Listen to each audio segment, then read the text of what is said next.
Hello students, I'm Gauri, Department of Economics from Vilamari Junior College for Girls, an institution which stands for Quality Education for Girl Child. Today I'm here to explain the third chapter, that is the national income, poverty and unemployment. This chapter is very important from the examination point of view. There are almost 10 marks questions from this chapter. The first topic, let us talk about the trends in national income and per capita income. But before that, we need to understand what exactly is the national income. We say it measures the volume of goods and services produced within a country in a particular year. So when we are calculating the national income, we always consider the final volume of goods and services that are produced in that particular year in a country. The financial year always is considered as 1st of April and ends on 31st of March. But before we get more into this, let us see who are the notable estimators to calculate the national income. Now this Dadabhai Naroji is the first person to estimate the national income before the National Income Committee was established in our country. So the first person to estimate national income, we have Dadabhai Naroji, and along with him we have Finlay Shiraz, V.K. Rao, R.C. Desai were the members who were helping in estimating the national income. Later, after independence, we have National Income Committee in the year 1949, August 1949. And the chairperson of this committee was Professor P.C. Mahanolode, Professor D.R. Gadgil, Professor V.K. Rao were the members of this particular committee. Committee was started in the year 1949. They submitted their first report in the year 1954. Now, to provide the information, they need an organization which gives the data to them. And to provide the data, statistical information, the government has established CSO, what we call as Central Statistical Organization. This organization provides all the data that is required to calculate the national income. The Central Statistical Organization selects one of the year as the base year. Now this year, while selecting the base year, they consider a year which has without much economic fluctuations, without any natural calamities. So recent CSO has taken 2011-12 as the base year. So here, national income is calculated by taking a base year, a year without any natural calamities or economic fluctuations. The next one is trends in national income and per capita income, which is a 2-mark question for you. What exactly, how do we consider, how do we calculate, and what is the importance of this particular estimates? We consider the national income at constant prices. This is an index for what? For productive efforts and indicates the rate of growth of goods and services in the economy. With the help of the national income, we can very clearly say what exactly is the growth that this country has witnessed. What is the growth? Whether the economy is growing or whether the economy has remained stagnant. So the national income at constant prices always gives a picture, indicates or gives a picture how the economy is growing it. Whereas the growth of per capita income at constant prices always indicates the standard of living of the people. Definitely, the standard of living of us always depends upon the per capita income. Higher the per capita income, high is the standards of living, what we have already learned in our first year. When incomes are increasing, there is more demand for superior goods. Our living standards improve. So the per capita income is high, the standard of living is also high. There are two ways to calculate the national income. The national income is calculated at current prices and it is also calculated at the constant prices. Let us see what exactly is this. When we are calculating the national income at current prices, we say, how do we measure this? How do we get that? National income at current prices is always calculated output of the current year multiplied with the prices of the current year. That means that whatever output, if I consider 2021 or if I consider 2020 as the year, output produced in that particular year will multiplied with the prices of that particular year. But if I have to calculate the national income at constant prices, output of the current year multiplied with the base year prices. But why do we require, as I told in the beginning itself, that talks about the productive effort, productive capacity, that talks about the growth. So thereby, output of the current year multiplied with the base year prices.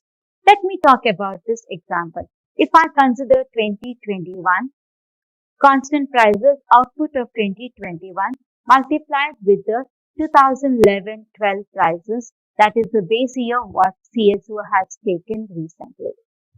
When do we consider the national income, the real growth in national income? Real increase in national income always considers with increase in output but not with increase in prices. If the national income is increasing because of increase in prices, that is not the real growth, because national income is always considered with increase in the output. That is, production of goods and services should increase if you have to see a real increase in the national income. The next one is, this is a 2 marks question, that is, what is the annual growth rate of national income and per capita income during the various 5-year plans? 1951, we started the first 5-year plan.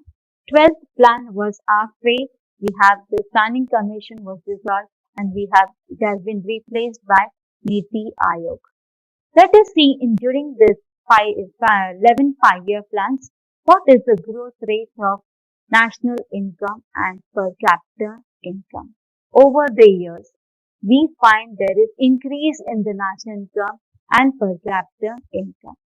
The annual growth rate of national income in the first 5-year plan was 4.4%, and in between in 6th 5-year plan 5.4%, and towards the end 12th 5-year plan, as I said, it is up the way it has been replaced with Niti Aayog. It was 8. It has not reached till the targeted level. The per capita income in the first 5-year plan, which was started in the year 1951, was 2.6, which has increased to 6.2%. So during the last 22 years, that is from 1991 to 2013, we see that there is increase in the per capita national income, which is significantly higher, but it could not increase till the targeted level. So this is a 2-marks question, which is asked as annual growth rate of national income and per capita income. This statistical table is must for you to show how the national and per capita income over the years has been changed. The next one we have is again a 2-marks question, that is sectoral contribution to national income. What is this? Sectoral. How much each sector contributes to the national income. But why do we have to read this? The study of this is very, very important because we need to see how much each sector is growing over the years. And any time when the government is spending money, allocating the outlays, they have to see what is the contribution that this particular sector is contributing it. So the study of sectoral contribution to national income is very, very important. What does it explain? It explains the economic structure and the contribution made by each sector. So in our economy, we have 3 major sectors, that is primary. When I use the word primary, we mean by agriculture, forestry, fishing, poultry farming, dairy farming, all this comes under the primary sector. When I talk about the industrial sector, the secondary sector, which is manufacturing, mining, quarrying, construction, all this comes under the secondary or the industrial sector. When I talk about the service sector or we say tertiary sector, IT, which is playing very important role, and this sector is supposed to be the fastest growing sector, which is showing a great development in the economy. The trade, transport, communications, banking, irrigation, insurance, all this comes under the service sector. And as with every changes in NSSO, there are many components that are included in this particular sector. Let us see each sector, how much it used to contribute earlier and how much it is contributing. So this statistical information that I'm providing, this is compared between 1950 to 2019. So the primary sector, which is agriculture, forestry, fishing, was contributing 57.2% to the national income, and at present 16.1. That is 2019 statistical data. If I see, it is 16.1. So that means that yes, the economy has improved, economy has is growing because the contribution from unorganized sector to the national income is reducing it. And the contribution from industrial is increased from 14.8%, which was in 1950s, to 29.6% in 2019. The tertiary sector, as I said, that the fastest growing sector, and we could witness the growth of this sector with the contribution made from 25% in 1950 to 54.3%. So today, the service sector is playing a very important role, and today with the statistical information, you can see very clearly that with more than 50% of our national income is contributing from the service sector. So this is a 2 marks question which you have to just write what exactly, why do we have to study this? Because this shows the contribution and the development of that particular sector. In detail, write primary, what comes under that, write industries, what comes under that, write tertiary, what comes under that, and just compare from the 50s to 2019. So this is a 2 marks question. The next one we have is, can you identify what does these pictures indicate? What does the slides indicate? This slide indicates inequalities.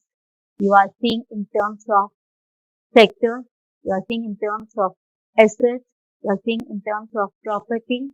There is so much of inequalities in our country. So we have a collage of pictures which explains infographic which explains how inequalities of income, in terms of education, in terms of wealth, in terms of household, in terms of land, there is so much of inequalities of income and wealth.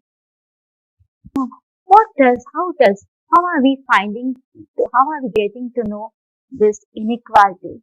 And for this, we have different committees and different organizations who analyzes the inequalities of income and wealth. The committees are Committee on Distribution of Income and Levels of Living, which is headed by P.C. Mahanolobis.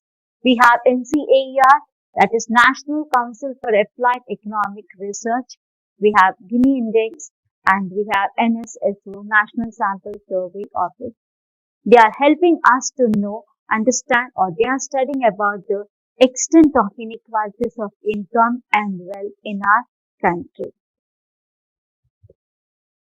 These are certain reasons which are contributing to the inequalities of income and wealth in India. And the causes of inequalities are inequalities in the land ownership, concentration of assets in the private corporate sector, inequalities in professional training, inflation is again creating inequalities, inequalities in credit facilities, urban bias in private investment, the role of government, and gender inequalities. Let us go with each and every point in detail. The first one is inequalities in the land ownership. The picture talks a lot. There is no equal distribution of the land holdings in our country.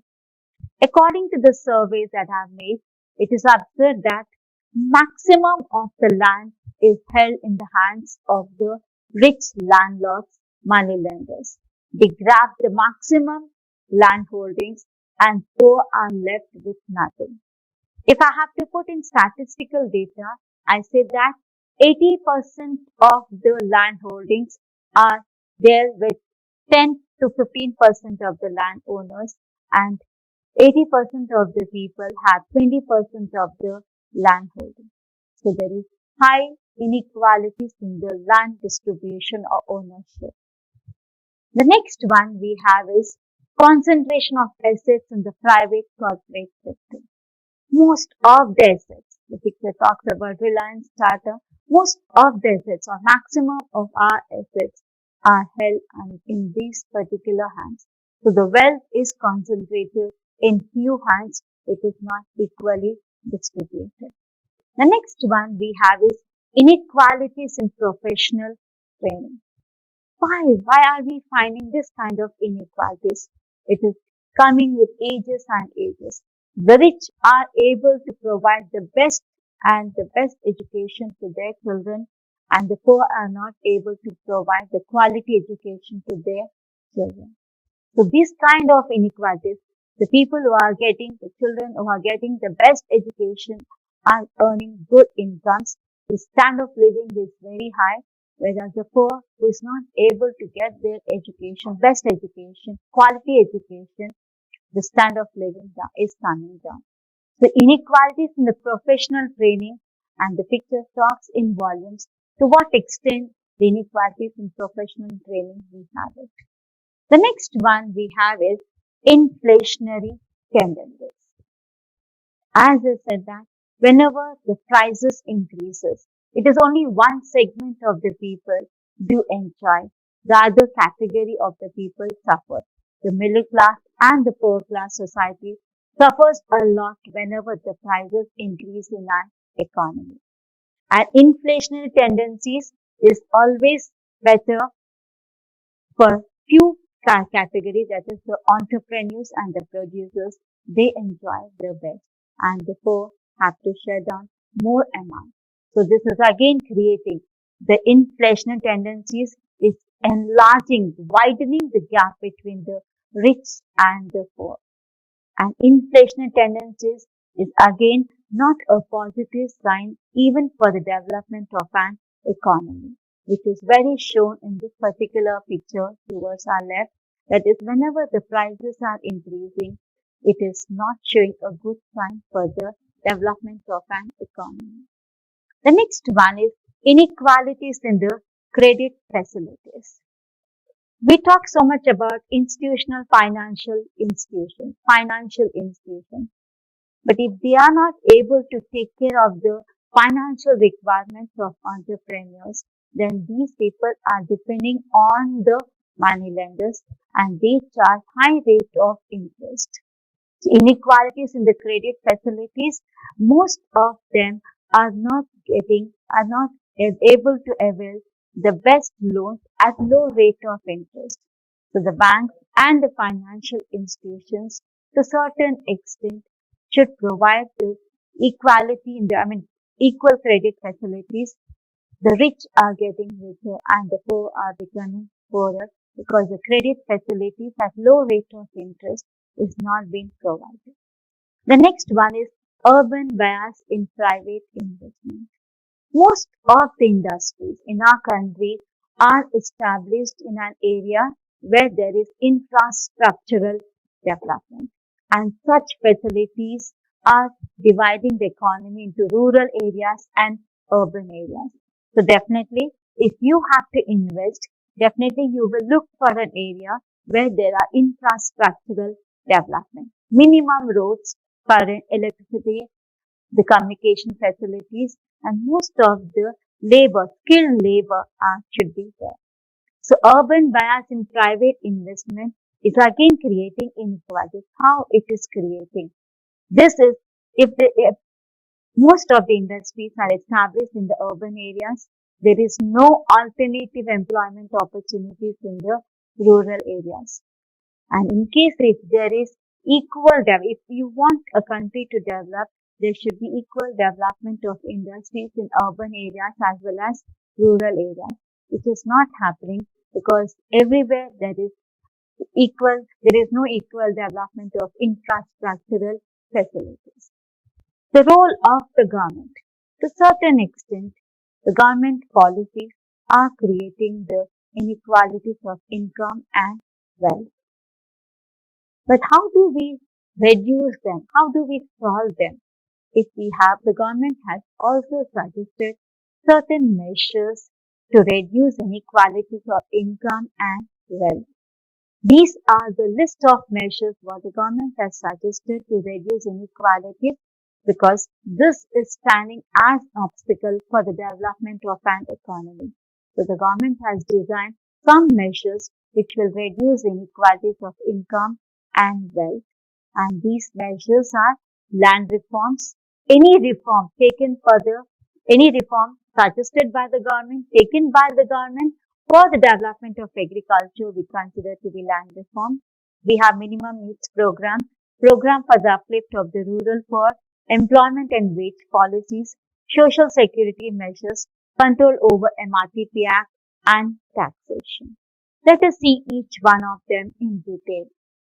When I talk about land reforms and redistribution of agricultural land, the picture towards Sudan, which shows that we have to redistribute the agricultural land so that equal distribution of land holdings to all the farmers. That is the most important thing so that we can reduce inequalities of land holdings in the rural areas. So redistribution of agricultural land will facilitate equal distribution of land holdings. And any reform taken for the development of agriculture by the government is called as land reform. So land reform, if it is implemented effectively in the rural areas, the agriculture production will increase. We will not have poverty in the rural areas. So to reduce inequalities, we need to develop the rural areas, and the best solution is land reforms and redistribution of agriculture land. The next one we have is MRTP Act, the control over MRTP Act. Many amendments have been made so that they reduce their power on the decisions of the private sector, on the ownership rights. So the control over MRTP, to certain extent, this has created inequalities. So with the changes, with the amendments, they are trying to reduce their power on the private sector. The next one is employment and wage policy. Many programs the government has suggested to reduce inequalities of income and wealth. To name them, we have crash scheme for rural employment, drought prone area program, that is an area which is affected by any natural calamity. The government spends money on developing such area. Crash scheme for rural employment, the government is providing some employment opportunities or trying to provide some training facilities so that they create their own employment opportunities. Self-employment schemes for engineers, employment schemes for educated unemployed, food for work program, IRDP. It's a beautiful program which tries to reduce the inequalities. It is Integrated Rural Development Program. We have NRP, NREP, that is National Rural Employment Program. We have a program for the landless farmers, that is Rural Landless Employment Guarantee Program. We have Swarna Jayanti Gram Swarojgar, that is Swarna Jayanti Gram. The policy itself says that upliftment of grams, self-upliftment of an area, Swarna Jayanti Gram Swarojgar Yojana, creating employment opportunities, developing the particular area. We have Jawahar Gram Samriddhi Yojana, which is known as JGSY. We have Mahatma Gandhi National Rural Employment Guarantee Scheme. And we have the other programs like TRISEM and DWACRA, training the rural youth for self-employment and development of women and children of rural areas. So these are some of the programs the government has taken up initiative so that they create employment They create some support, they provide some training facilities so that we create employment among these people, we generate income levels so that the gap between the rich and the poor can be reduced. Let us see the next program, that is social security measures. What comes under this? We have employees who are working. There are certain programs for their security. For to name few of them, Employees Provident Fund. This is provided in every organization. Some part of the money is from the employees and some part share is from the employer. And towards the end of the services, they provide this kind of fund. Workmen's Compensation Act. This entitles industrial workers to compensate in case of any health or any death or any disability. The company takes care of their compensation. Maternity Benefit Act. Under this particular act, the women, especially during the delivery, they are getting paid leave for 2 or 3 months. Now it has extended to 6 months. Maternity Benefit Act. Employees State Insurance Act. Under this, what is the advantage of that?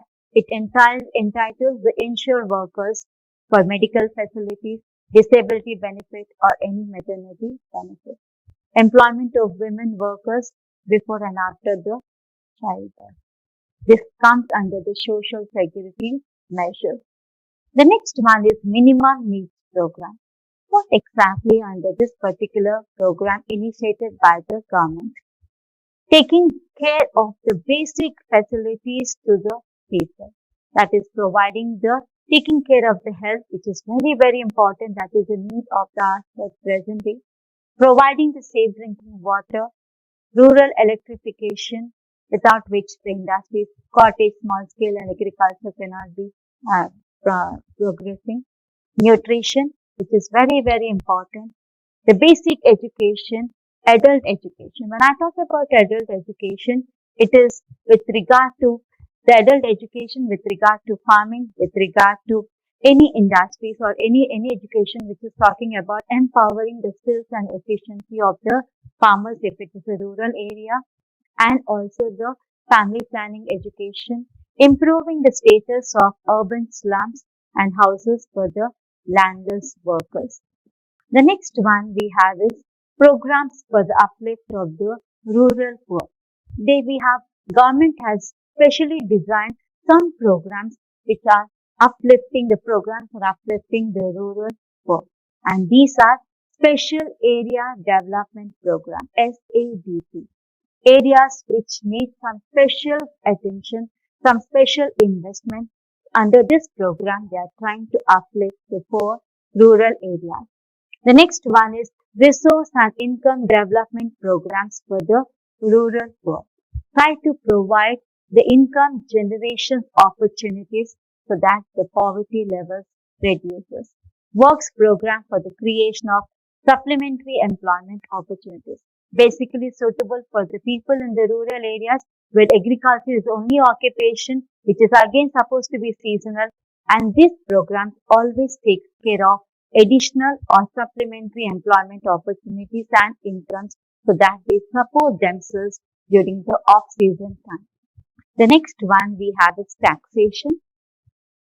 Taxation, this is again one most important is government should come out with a taxation which is impose more taxes on the rich incomes and less taxes on the poor incomes.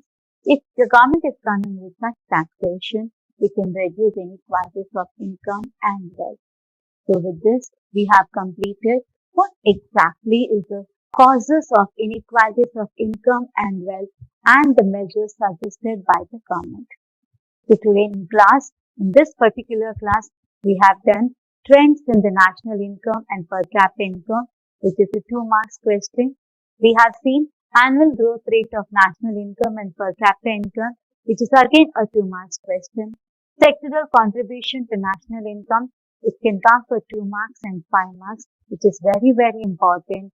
And causes of inequalities and measures suggested by the government, which is again very, very important for 10 marks. Thank you so much.